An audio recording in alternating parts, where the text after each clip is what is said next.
Blink, The Power of Thinking Without Thinking, Malcolm Gladwell.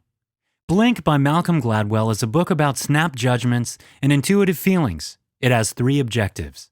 First, to demonstrate that decisions made very quickly can be every bit as good as decisions made cautiously and deliberately.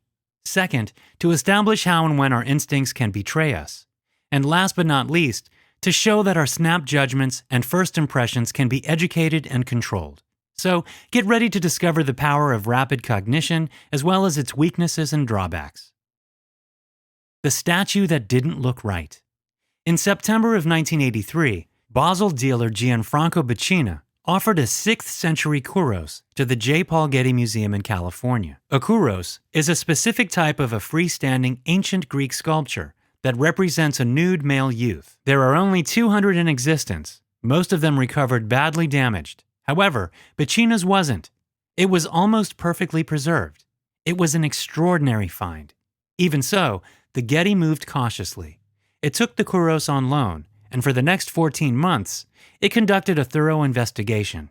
Results were satisfying. Several experts, historians of art, geologists, curators, independently confirmed that the statue was not a contemporary fake, but an ancient work. Consequently, the museum bought the kouros from Becina for $10 million, and, in the fall of 1986, it went on display for the first time. It was a proud moment for the museum. But then, bit by bit, things began to change. An Italian art historian named Federico Zeri said that the statue's fingernails seemed wrong. Evelyn Harrison, an expert on Greek sculpture, had a similar feeling, a hunch, an instinctive sense that something was amiss. Thomas Hoving, a former director of the Metropolitan Museum of Art in New York, agreed. To his eyes, the statue seemed just too fresh. Concerned and confused, the Getty Museum decided to convene a special symposium on the kouros in Greece. But the only thing they could find in the cradle of European culture was just a few more dissenting voices. For example, Georgios Dantas, head of the Archaeological Society in Athens, felt cold immediately after seeing the statue. When I saw the kouros for the first time, I felt as though there was a glass between me and the work, Dantas said.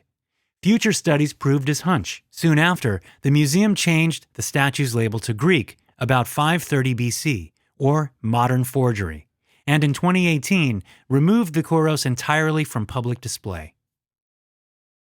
2 decision-making strategies. The case of the Getty kouros leaves one with many questions, but the most alarming is certainly the following. How did the experts at the museum didn't see, after thorough investigation, what so many others could at a single glance? Curiously enough, Gladwell claims that this is a rhetorical question. It is precisely because the latter followed their intuition that they were able to reach the right conclusion. He writes, when Federico Zeri and Evelyn Harrison and Thomas Hoving and Georgios Dantas and all the others looked at the kouros and felt an intuitive repulsion, they were absolutely right.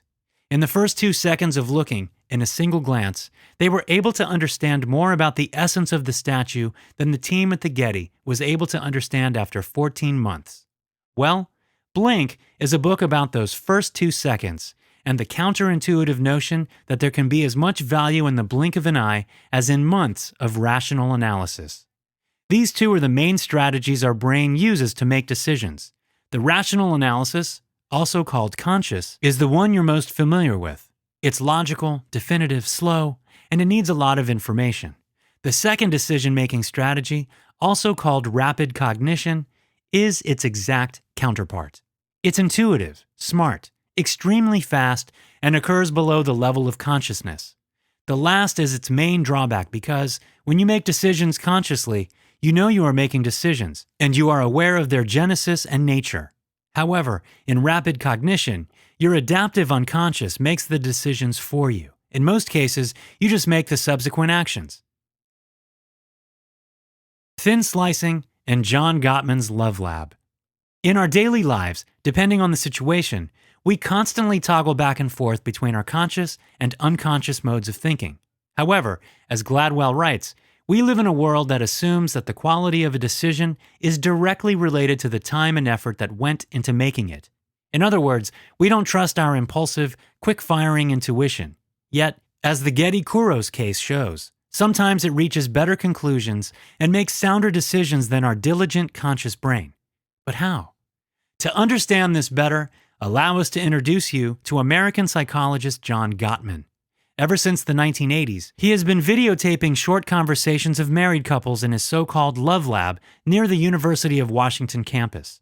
Then, he analyzes the conversations according to his trademarked coding system, SPAF, which assigns numbers to all the emotions expressed by the couple during their conversation. Disgust, for example, is 1, contempt is 2, anger 7, neutral is 14, and so on. The notation 7, 7, 14, 2 means that in a 4-second stretch, one member of the couple was briefly angry, then neutral, and then expressed contempt. The fascinating thing is that on the basis of these calculations, Gottman can predict with a near certainty whether or not the couple will still be married 15 years later, and he only needs to watch them talk for 15 minutes. Obviously, there's nothing instinctive about his approach.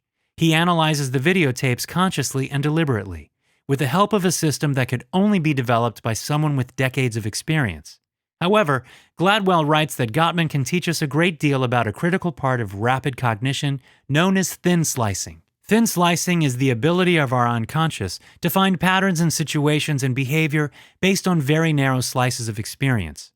When our unconscious engages in thin slicing, we are doing an automated, accelerated unconscious version of what Gottman does with his videotapes and equations. This is what happened in the case of the Getty Kouros. Evelyn Harrison, Thomas Hoving, and the Greek scholars made quick inferences about the marble statue with minimal amounts of information. But the data was highly relevant, and their unconscious processed it quickly against a backdrop of pertinent understandings and experiences.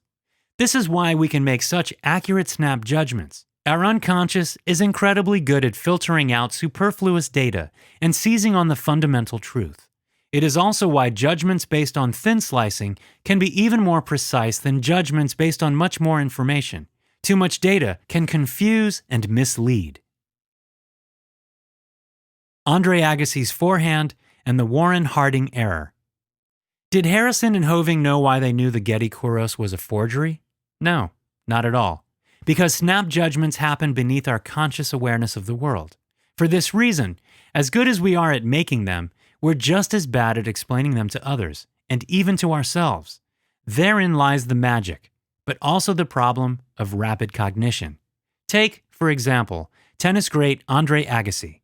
Ask any professional coach, and they would probably tell you that Agassi's forehand was so exceptional because he could use his wrist to roll the racket over the ball when hitting. Agassi even claimed this himself. However, after digitizing his movements and analyzing them frame by frame, sports scientists discovered that this was a myth. Agassi never moved his wrist at all, at least not before impact. Similarly to him, many world-class athletes have concocted explanations for their snap judgments retroactively. More often than not, science has proved them wrong. Snap judgments and rapid cognition take place behind a locked door, writes Gladwell. I don't think we are very good at dealing with the fact of that locked door. Things that we can't explain are magical. Unfortunately, they are also problematic. For example, often we don't really know why we don't like certain people and why we prefer one romantic partner to another. Nevertheless, we really do. The unconscious makes this decision for us, and then we consciously try to justify it. However, in many cases, this is very wrong. For example, tennis players still pay thousands of dollars to be taught how to roll their wrist over the ball like Agassi, even though this is dangerous and might even be impossible. Even worse, many of our most powerful unconscious associations are primitive and outdated.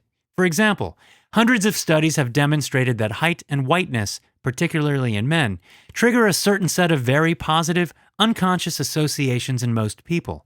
In other words, even when we don't want to, we tend to think that tall, white, handsome men are the best specimens of humanity. Believe it or not, this is the only reason why Warren G. Harding got elected President of the United States in 1921.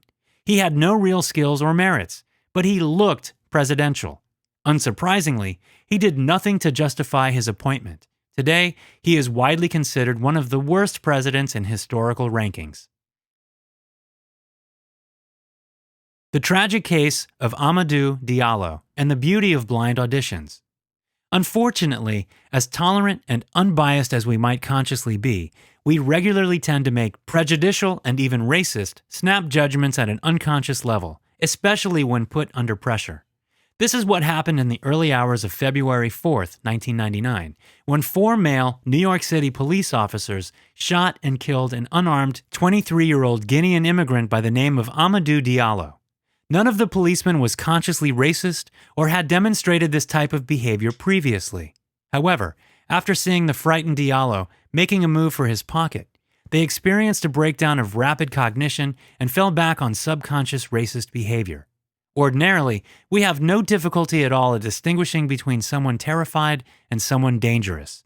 But in high-stakes situations, we are very bad at thin slicing. I think that we become temporarily autistic in situations when we run out of time, writes Gladwell. Fortunately, there are ways to harness the power of rapid cognition without the risk of falling back on primitive behavior. A good example is the world of classical music. Until recently, it was the preserve of white men. Women, it was believed, couldn't play like men. But then blind, behind-screen auditions were introduced, and the number of women in the top United States orchestras increased fivefold. The reason why fewer women played in orchestras before was that of prejudiced rapid cognition. Musicians today are still hired in a blink, but because of the screens, these snap judgments filter out even more irrelevant data than before, including information about height, whiteness, and gender. And because the slice of the world is made thinner by the screen, the final decision is more accurate. Final notes. Enlightening, provocative, and fun, Blink is one of the books that made Malcolm Gladwell a cultural phenomenon. Highly recommended. Trust your gut only in cases when you know a lot about something. In all other cases, question it and turn it inside out.